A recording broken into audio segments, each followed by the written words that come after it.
Assalamualaikum warahmatullahi wabarakatuh. Pada kesempatan ini saya akan membahas tentang heteroskedastisitas. Pada asumsi klasik kelima ini dinyatakan bahwa varians dari disturbance term atau error term itu bersifat konstan. Asumsi ini merupakan konsekuensi dari sulit terpenuhnya asumsi klasik sebelumnya, yaitu zero conditional mean atau ekspektasi error adalah 0. Oleh karena itu, perlu asumsi lain bahwa variasi dari komponen pengganggu diasumsikan konstan. Jika komponen pengganggu memiliki variasi konstan, disebut dengan homoskedastisitas. Sedangkan jika variasi tidak konstan, maka disebut heteroskedastisitas. Nah, pada bagian ini saya akan membahas tentang konsep heteroskedastisitas, konsekuensi adanya heteroskedastisitas, cara mendeteksi keberadaan heteroskedastisitas, bagaimana memperbaiki model yang mengalami heteroskedastisitas, dan penggunaan EView untuk menguji keberadaan dan perbaikan terhadap kasus heteroskedastisitas. Oke, baik, yang pertama adalah tentang konsep heteroskedastisitas.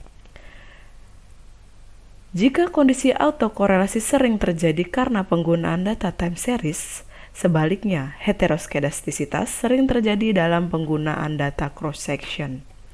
Dibandingkan dengan data time series, data cross-section memiliki karakteristik yang lebih variatif sehingga konsekuensi dari penggunaan unit individu yang berbeda.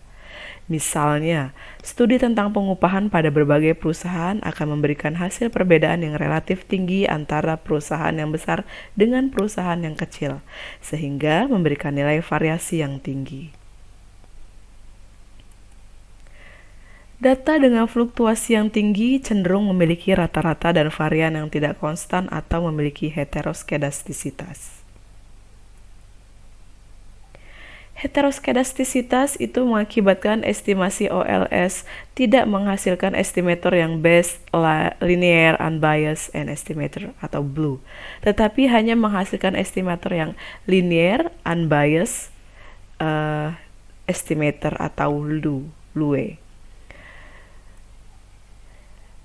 Heteroskedastisitas mengakibatkan varian menjadi tidak minimum atau varian memiliki sifat seperti variabel sehingga adanya heteroskedastisitas membuat model menjadi tidak efisien.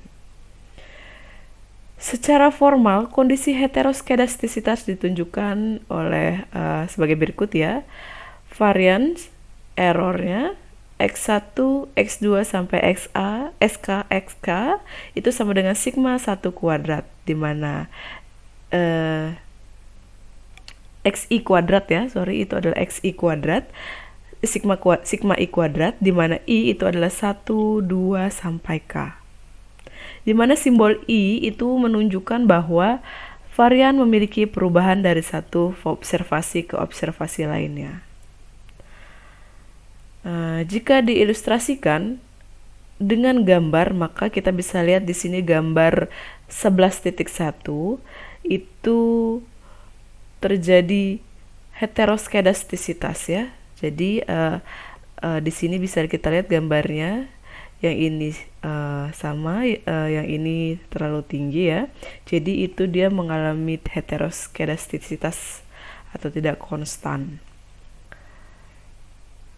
Sebaliknya, jika dalam suatu model nilai varian adalah minimum, maka kondisi tersebut bersifat homoskedastisitas. Secara formal, kita bisa lihat di sini varian E sehingga X1, X2 sampai XA adalah sigma kuadrat. Kalau kita ilustrasikan, kita bisa lihat ya gambarnya, ini adalah model homoskedastisitas.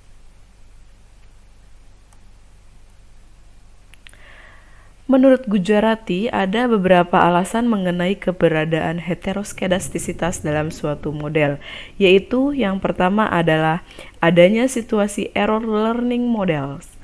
Kondisi error learning models itu maksudnya bahwa tingkat kesalahan akan semakin menurun seiring dengan waktu.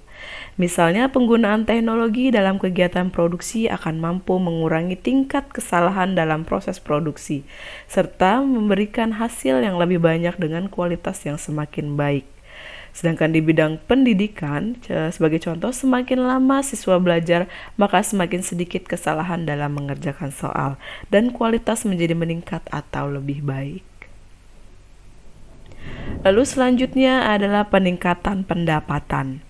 Adanya peningkatan pendapatan pada data pendapatan individu atau masyarakat mengakibatkan data-data pendapatan atau jenis-jenis pendapatan juga mengalami peningkatan dan memiliki variasi yang lebih tinggi.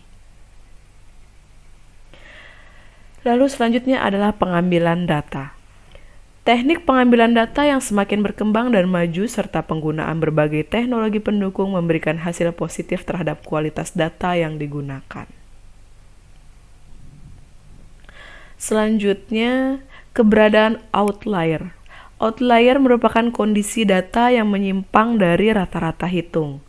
Data outlier dapat mengakibatkan kualitas data menjadi menurun yang ditunjukkan oleh nilai rata-rata yang tidak valid, serta memiliki standar error yang relatif besar. Selanjutnya adalah kesalahan spesifikasi. Pembentukan model yang tidak sesuai seperti pemilihan variabel yang tidak tepat dapat menghasilkan model menjadi tidak valid. Selanjutnya adalah konsekuensi heteroskedastisitas. Heteroskedastisitas merupakan kondisi berkaitan dengan nilai residual dalam model yang memiliki sifat tidak minimum dan berubah sepanjang waktu atau observasi. Jika suatu model memiliki permasalahan heteroskedastisitas, hal ini bukanlah masalah serius, mengingat residual bukanlah faktor yang diperhitungkan dalam menghasilkan atau menghitung koefisien parameter. Sehingga, meskipun terjadi heteroskedastisitas, koefisien parameter tidak menjadi bias atau unbiased dan konsisten, namun tidak efisien. Selanjutnya adalah asumsi heteroskedastisitas. Permasalahan heteroskedastisitas sebagai akibat dari adanya varian yang tidak minimum dalam suatu model memberikan konsekuensi hasil kesimpulan menjadi tidak valid. Secara spesifik, keberadaan varian dalam model yang bersifat tidak minimum dan tidak konstan diidentifikasi dapat menghasilkan terjadinya hal-hal yang berikut. Yang pertama adalah standar error menjadi bias. Hal ini terjadi karena data dalam model yang cenderung fluktuatif memberikan nilai variasi yang besar. Lalu selanjutnya adalah nilai koefisien parameter masih tidak bias atau unbiased, namun bukan merupakan nilai yang terbaik atau tidak efisien. Selanjutnya, konsekuensi lanjutan dari poin yang pertama tadi ya, tentang standar error menjadi bias, itu nilai T statistik maupun F statistiknya tidak dapat ditemukan. Lalu yang membuat kesimpulan yang diambil menjadi tidak valid. Nah, untuk mengidentifikasi keberadaan heteroskedastisitas, itu Gujarati menjelaskan ada 4 asumsi yang perlu diketahui berkaitan dengan heteroskedastisitas. Nah, di sini keempat asumsi tersebut dapat dijelaskan dalam ilustrasi model persamaan berikut, yaitu YI sama dengan beta 1 ditambah beta 2, X2I ditambah beta 3, X3I ditambah mu I. Berkaitan dengan model tersebut, ada beberapa asumsi tentang pola-pola heteroskedastisitas. Yang pertama adalah varian dari error adalah proporsional terhadap XI kuadrat. Jadi secara formal asumsi ini tunjukkan dengan E UI kuadrat sama dengan sigma kuadrat XI kuadrat. Nah, berdasarkan asumsi tersebut, kondisi homoskedastisitas akan dapat tercapai melalui proses transformasi model, yaitu menggunakan variabel XI. Kita transformasikan sehingga dihasilkan YI per XI sama dengan beta 1 per X1 ditambah beta 2 ditambah UI per XI sama dengan beta 1 dikali 1 per XI ditambah beta 2 ditambah VI. Nah, itu ya. Dimana VI itu merupakan residual error, hasil transformasi yang nilai sama dengan UI per XI. Selanjutnya, berdasarkan transformasi tersebut kita bisa peroleh E VI kuadrat sama dengan UI per XI yang dikuadratkan sama dengan 1 per XI dikali UI kuadrat itu sama dengan sigma kuadrat. Jadi berdasarkan persamaan yang ini, itu kondisi adalah homoskedastisitas. Sehingga untuk menghilangkan heteroskedastisitas kita perlu melakukan transformasi seperti yang kita transformasikan sebelumnya ya, yang ini ya. Kemudian kita estimasi persamaan YI per XI ini menggunakan metode OLS, sehingga hasilnya akan diperoleh model yang homoskedastisitas. Selanjutnya, asumsi yang kedua adalah varian dari error adalah proporsional terhadap XI. Jadi secara formal asumsi ditunjukkan dengan UI kuadrat sama dengan sigma kuadrat XI. Nah, jika kita meyakini bahwa varian error UI itu adalah proporsional terhadap XI dibandingkan dengan XI kuadrat, maka transformasinya kita transformasikan, yaitu YI min akar XI sama dengan beta 1 per akar XI ditambah beta 2 dikali akar XI ditambah UI per akar XI, itu sama saja dengan beta 1 dikali 1 per akar XI ditambah beta 2 dikalikan akar XI ditambah VI, di mana VI ini adalah UI dibagi dengan akar XI. Dan X itu lebih besar dari 0, sehingga berdasarkan asumsi kedua ini kita dapat membuktikan bahwa VI kuadrat itu merupakan kondisi homoskedastisitas. Selanjutnya kita dapat mengestimasi model persamaan yang terakhir ini, yang YI per akar XI ini, itu menggunakan metode OLS. Selanjutnya yaitu asumsi yang ketiga, bahwa varian dari error adalah proporsional terhadap kuadrat rata-rata dari Y. Secara formal asumsi ini ditunjukkan oleh UI kuadrat itu sama dengan sigma kuadrat, lalu dikalikan YI yang dikuadratkan. Nah, berdasarkan model atau persamaan tersebut, itu menyatakan bahwa UI itu proporsional terhadap kuadrat dari nilai ekspektasi YI, di mana YI itu sama dengan beta 1 ditambah beta 2 XI. Nah, lalu kita transformasikan sehingga YI per YI sama dengan beta 1 per YI ditambah beta 2 per YI ditambah UI per YI. Itu sama saja dengan beta 1 dikali 1 per YI ditambah beta 2 dikali beta 1 per YI ditambah VI, di mana VI itu adalah mu I per YI, dan dapat dilihat bahwa di sini VI kuadrat dikali sigma kuadrat.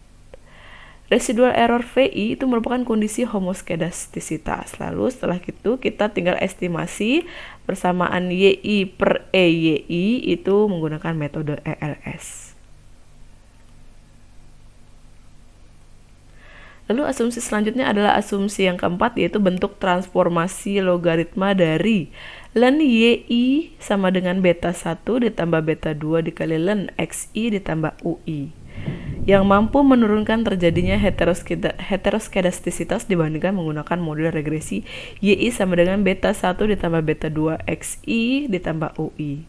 Jadi penggunaan transformasi logaritma pada data rasio mampu menurunkan nilai perbedaan antara data yang cukup signifikan.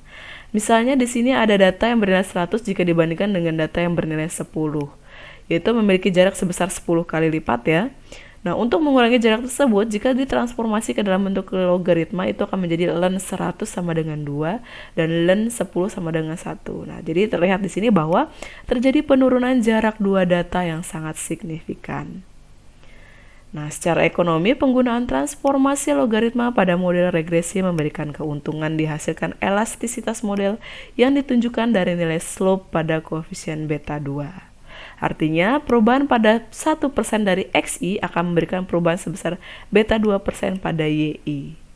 Nah, penerapan asumsi-asumsi dari asumsi pertama sampai asumsi keempat yang sudah kita bahas untuk mengidentifikasi pola-pola residual dalam suatu model regresi hanyalah bersifat ad hoc atau sementara.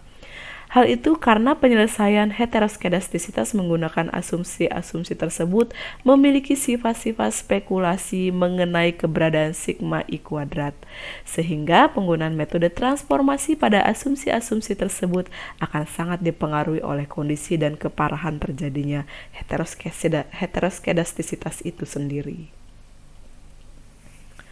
Ada beberapa masalah yang mungkin akan terjadi jika kita melakukan perbaikan heteroskedastisitas hanya berdasarkan pada asumsi-asumsi tersebut, yaitu yang pertama, jika dalam suatu model memiliki 2 atau lebih variabel bebas, maka dasar apa yang akan kita gunakan untuk dapat memilih salah satu dari variabel bebas tersebut yang akan dijadikan sebagai variabel untuk melakukan transformasi model.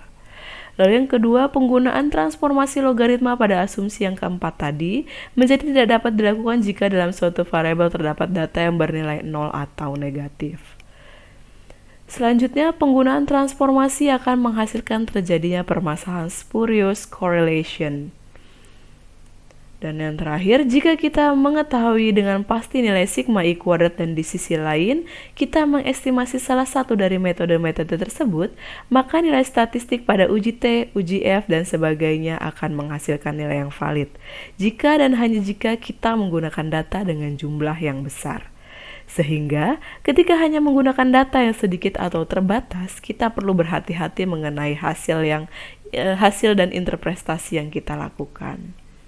Oleh karena itu, pemahaman mengenai pola-pola residual untuk mengidentifikasi keberadaan heteroskedastisitas perlu dilakukan dengan teknik dan prosedur yang lebih valid. Informasi mengenai pola-pola residual seperti dijelaskan pada keempat asumsi hanyalah sebagai informasi awal mengenai kemungkinan perbaikan yang dapat dilakukan. Namun, bukan merupakan satu-satunya metode yang mampu menyelesaikan heteroskedastisitas. Nah, selanjutnya saya akan membahas tentang deteksi heteroskedastisitas.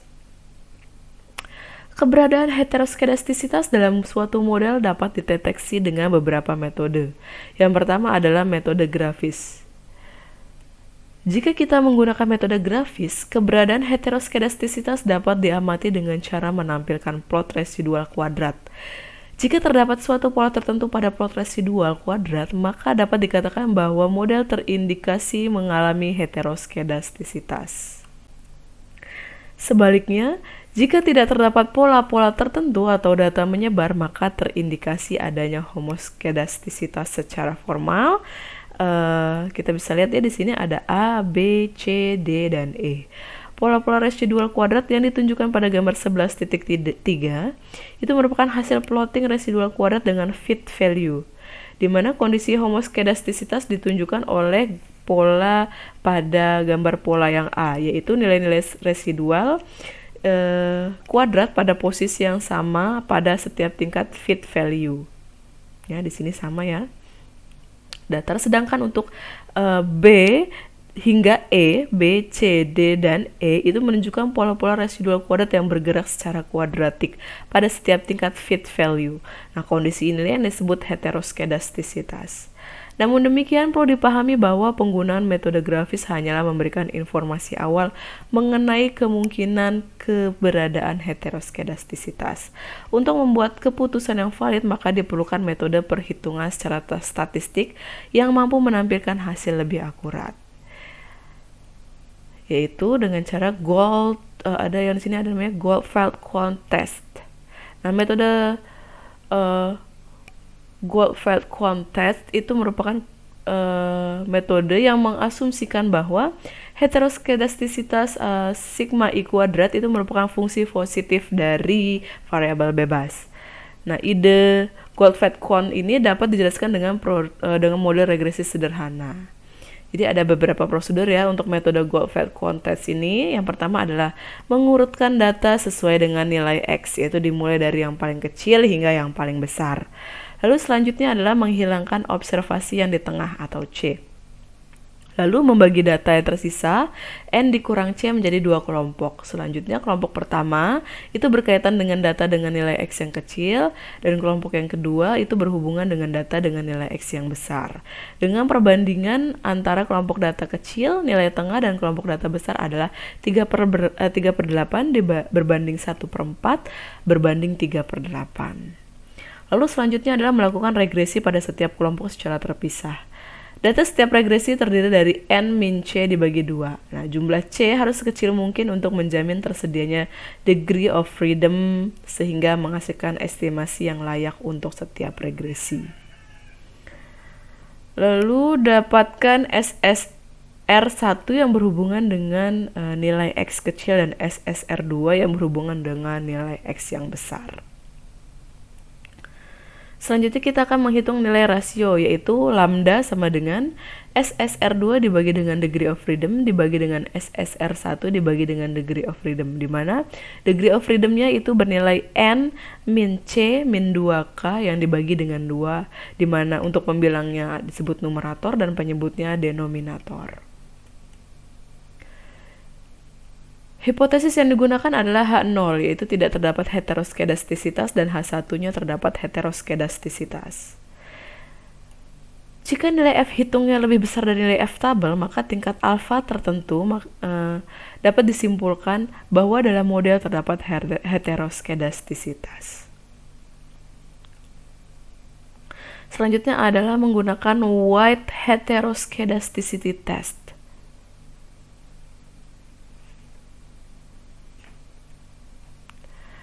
Metode White memiliki kelebihan dalam memprediksi keberadaan heteroskedastisitas, yakni tidak memerlukan pemahaman tentang penyebab heteroskedastisitas yang berasal dari variabel eksogen, serta sensitif terhadap asumsi kenormalan data. Nah, untuk mengujinya ada beberapa langkah ya. Pertama kita lihat modelnya dulu. Kita misalkan modelnya yaitu YI sama dengan beta 1 ditambah beta 2 X2I ditambah beta 3 X3I ditambah mu I. Lalu kita lakukan estimasi dengan metode ALS sehingga kita mendapatkan nilai residual UI topi.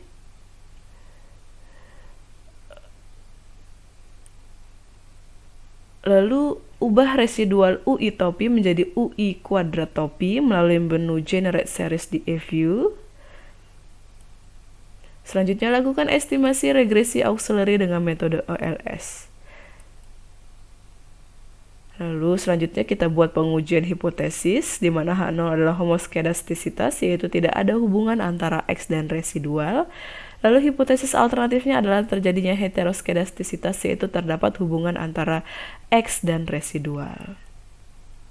Selanjutnya, dapatkan hasil uji LM dengan menggunakan nilai koefisien determinasi dari auxiliary regression R kuadrat dengan rumus LM sama dengan N dikali R kuadrat, sehingga C square kuadrat, C square itu 6 dikurang 1. Bandingkan nilai LM hasil hitung dengan chi-square tabel pada derajat kepercayaan tertentu, misalnya kita pakai alfanya 1%, 5%, atau 10%. Jika LM hitung lebih besar dari chi-square, maka menolak H0 atau artinya terjadi heteroskedastisitas. Selanjutnya adalah menggunakan Birch-Pagan-Godfrey test. Nah, dalam metode ini mengasumsikan bahwa ketika varian residual adalah tidak konstan, maka ia akan berhubungan dengan satu atau lebih variabel dalam spesifikasi yang linier. Atau dengan kata lain, varian akan memiliki sifat variabel dan ia saling berhubungan.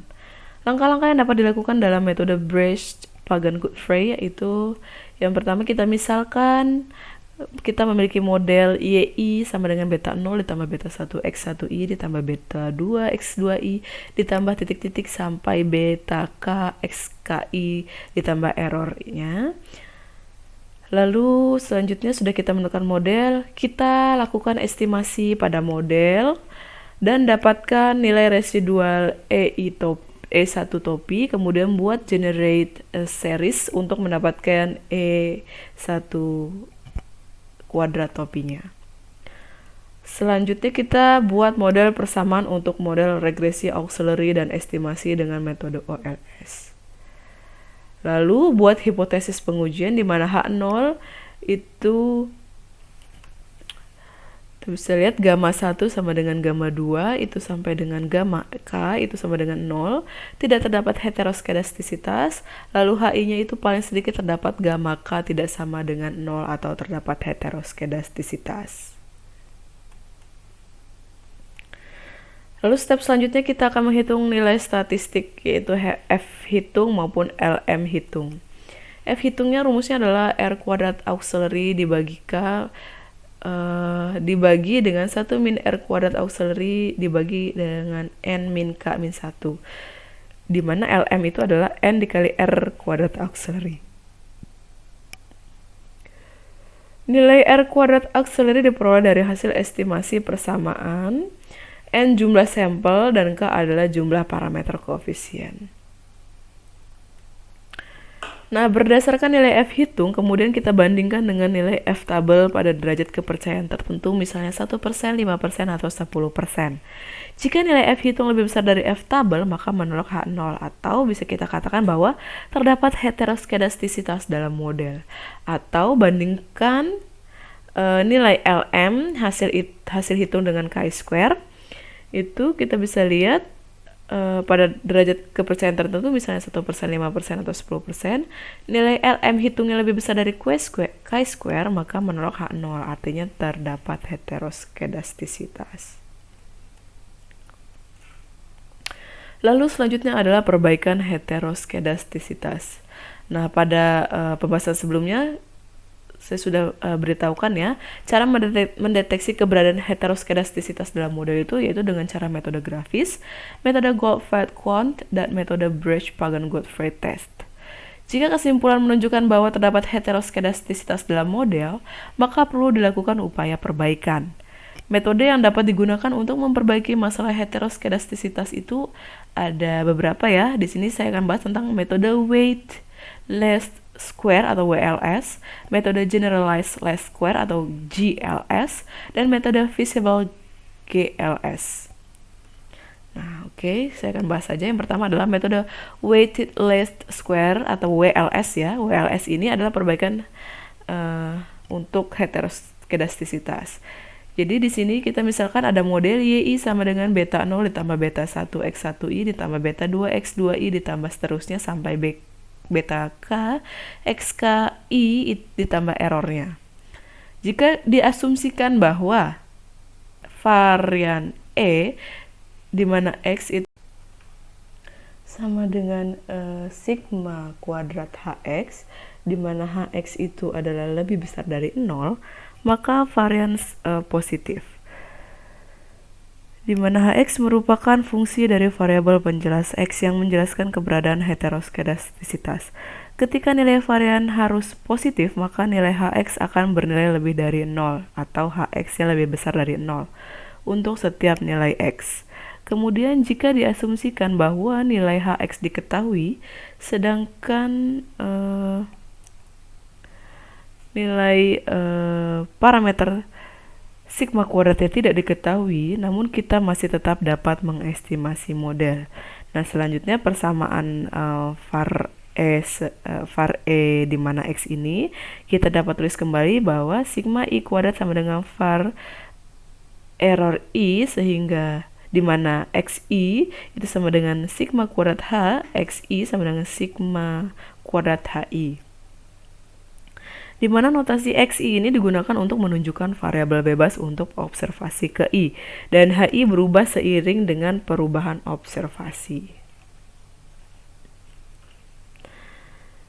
Nah, di sini berdasarkan metode WLS, menurut Rosadi itu menyatakan bahwa secara umum cukup sulit untuk menentukan bentuk transformasi WLS yang tepat untuk menghilangkan heteroskedastisitas dari error. Oleh karena itu, untuk melakukan perbaikan heteroskedastisitas menggunakan metode ini, kita perlu mengamati variasi error apakah bergerak proporsional terhadap masing-masing variabel bebas dalam model. Jika kita dapat menemukan bahwa error bergerak proporsional terhadap variabel bebas, misalnya variabel X1, maka kita dapat menjadikan variabel X1 sebagai pembobot dalam model. Lalu selanjutnya adalah metode generalized least square atau GLS. Permasalahan heteroskedastisitas yang terjadi dalam model dapat diperbaiki menggunakan metode GLS, atau dalam hal ini metode White Heteroskedasticity Consistent Coefficient Covariance atau metode White HC, itu yaitu dengan cara melakukan koreksi terhadap standar error dari koefisien regresi. Nah, kita perhatikan nilai-nilai standar error yang dihasilkan dari metode OLS dengan White-HC akan berbeda, namun memberikan nilai signifikansi yang signifikan pada uji T-nya. Untuk menguji heteroskedastisitas, prosedurnya sama seperti metode lainnya, yaitu menggunakan F-hitung. Jika diamati perubahan nilai standar error dengan metode White-HC sekitar 1,5 kali dari standar error yang dihasilkan dari metode OLS biasa. Hal ini menunjukkan bahwa heteroskedastisitas bukanlah masalah yang serius dalam model regresi. Selanjutnya adalah metode Feasible GLS. Nah, pada metode sebelumnya, keberadaan heteroskedastisitas itu diperbaiki dengan cara memodifikasi formula perhitungan variance errors melalui penambahan variabel Hx yang merupakan fungsi dari variabel penjelas X dan diasumsikan mampu menjelaskan keberadaan heteroskedastisitas. Nah, dalam banyak kasus, kita dapat memodelkan fungsi H dan menggunakan data untuk mengestimasi parameter yang tidak diketahui tersebut. Hasil estimasi terhadap fungsi HI itu akan memberikan hasil HI topi. Nah, penggunaan HI topi daripada HI dalam transformasi GLS itu akan menghasilkan estimator feasible GLS atau FGLS. Adapun tahapan pengujiannya, yang pertama adalah kita misalkan modelnya adalah YI ditambah beta 0 ditambah beta 1X1I ditambah beta 2X2I ditambah seterusnya sampai ditambah beta K XKI ditambah UI. Sudah kita misalkan modelnya, lalu step selanjutnya adalah lakukan estimasi terhadap model Y untuk setiap variabel bebasnya. Misalnya X1, X2 sampai XK dan dapatkan nilai residual fit atau UI topinya. Lalu buat U kuadrat topi melalui menu Generate Series. Selanjutnya lakukan estimasi untuk model berikut dan dapatkan fit value atau G topinya. Log U topi sama dengan beta 0 ditambah beta 1X1I ditambah seterusnya ditambah beta K XKI ditambah theta I. Lalu buat eksponensial dari fit value dari persamaan D, di mana H topi itu sama dengan eksponen dari G topi.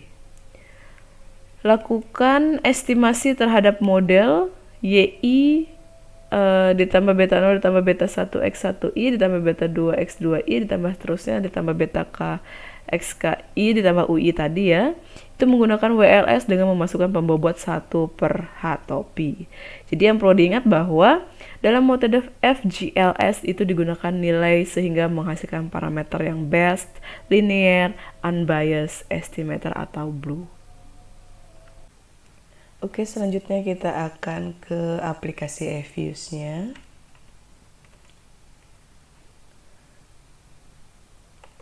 Pertama kita buka dulu F-use. Nah, di sini saya punya data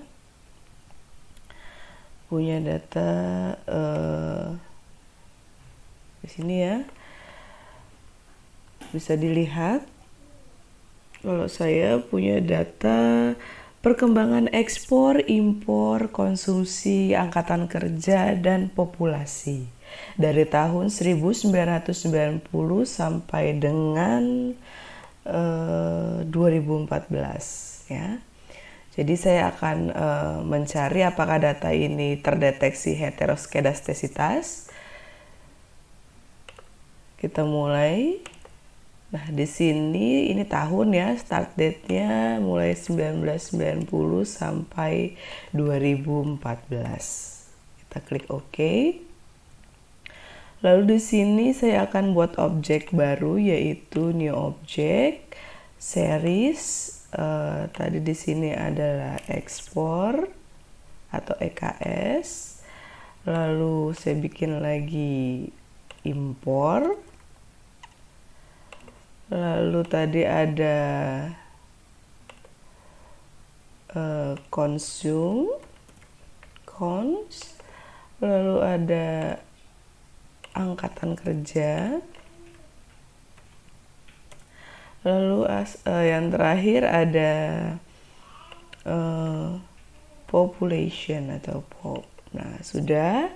Lalu kita akan masukkan datanya, yaitu tadi urutannya ekspor, consume, impor, angkatan kerja, dan populasi. Nah, lalu kita klik kanan, open as group. Nah, di sini ya, tinggal kita pindahkan datanya.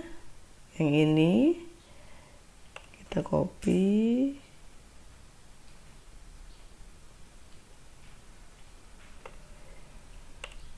Sudah, kontrol copy, lalu pindahkan ke sini, lalu kita paste.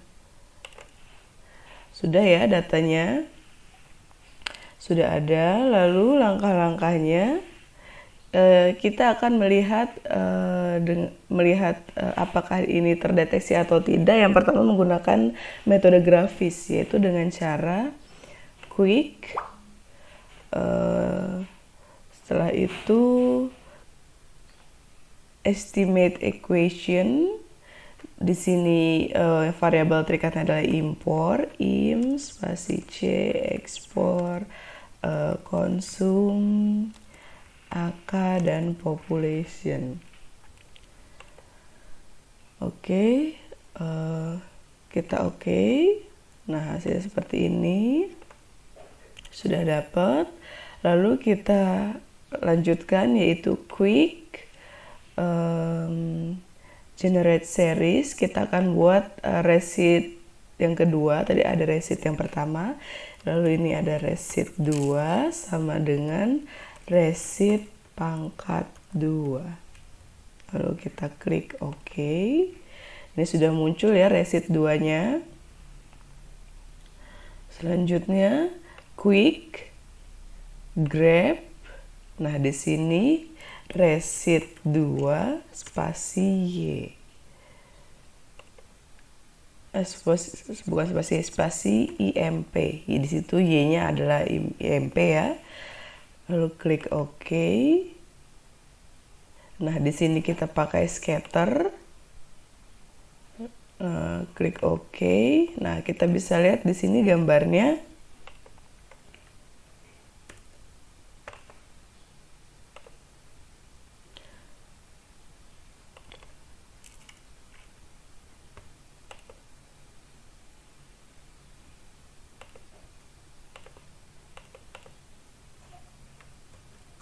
Nah, bisa kita lihat di sini gambarnya bahwa ini terjadi heteroskedastisitas ya, karena datanya mengumpul seperti ini. Bisa dilihat ya. Tapi kalau masih ini hanya sementara saja, maksudnya dalam arti kita bisa melihat dari gambarnya saja. Tapi kalau untuk akuratnya kita bisa cari angkanya. Nah, bisa dilihat ya. Nah, yang ini dengan cara nah, di sini ada caranya, yaitu sudah kita lakukan regresi ya. Ini namanya dilakukan regresi. Kita bisa lihat dengan akurat angkanya, yaitu dengan cara view. Lalu di sini ada residual diagnostic. Lalu di sini ada heteroskedasticity test. Nah, di sini kita bisa pilih Bruce Pagan Godfrey atau bisa pilih white. Di sini saya mau white. Lalu kita klik OK. Nah, bisa dilihat di sini. Saya copy saja. Kita copy di sini biar lebih jelas. Nah, loh, sebentar ya.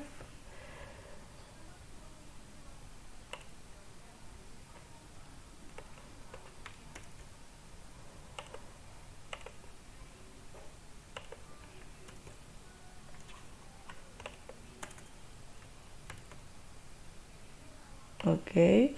Di sini untuk heteroskedastisitasnya kita bisa lihat bahwa probability chi-square yang ke-14 ini kurang dari 0,05. Kalau dia kurang dari 0,05 berarti terjadi heteroskedastisitas.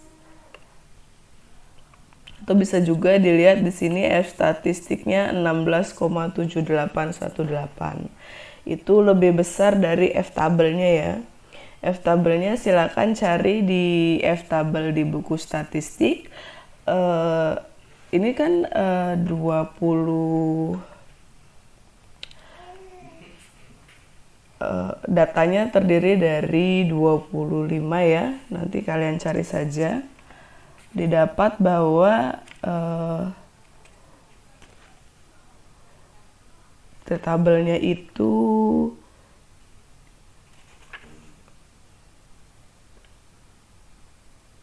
sekitar 2,99. Nah, dia lebih besar ya. Di sini. Nah, bahwa data ini terjadi heteroskedastisitas. Selanjutnya, kita akan memperbaiki data tersebut yang mengalami heteroskedastisitas, yaitu dengan cara melalui logaritma ya. Yang pertama kita lakukan regresi dulu, quick estimate equation. Nah, kita buat log IMP spasi C spasi log EKS ya, log EKS spasi log konsum spasi log AK spasi log population. Sudah. Lalu ini belum ada tanda kurungnya ya. Sudah. Lalu kita mungkin ada log IMP, terus C log X, log cons, log AK, log pop. Iya, sudah nih.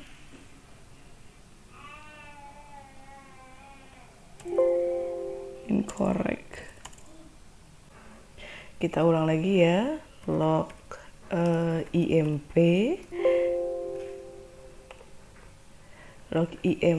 spasi C spasi log ekspor spasi log konsum spasi log AK spasi log population. Nah, ini adalah hasil setelah perbaikan ya. Bisa dilihat di sini. Ini baru lognya ya. Baru setelah itu baru kita uji. Kita uji apakah ini benar-benar datanya sudah tidak ada heteroskedastisitas, yaitu dengan cara view residual diagnostic, heteroskedasticity test, lalu tadi pakai white, lalu kita klik OK. Nah, kita bisa lihat di sini ya. F statistiknya sebesar 2,972260 dan probabilitas chi-square-nya yaitu 0,0665 atau dia di atas 0,05. Nah, karena di sini nilai probabilitas chi-square-nya sebesar 0,0665, yaitu lebih besar dari 0,05, maka dapat kita simpulkan bahwa model yang sudah kita perbaiki tidak mengandung heteroskedastisitas. Oke, demikianlah pembahasan mengenai heteroskedastisitas menggunakan EView. Saya akhiri, assalamualaikum warahmatullahi wabarakatuh.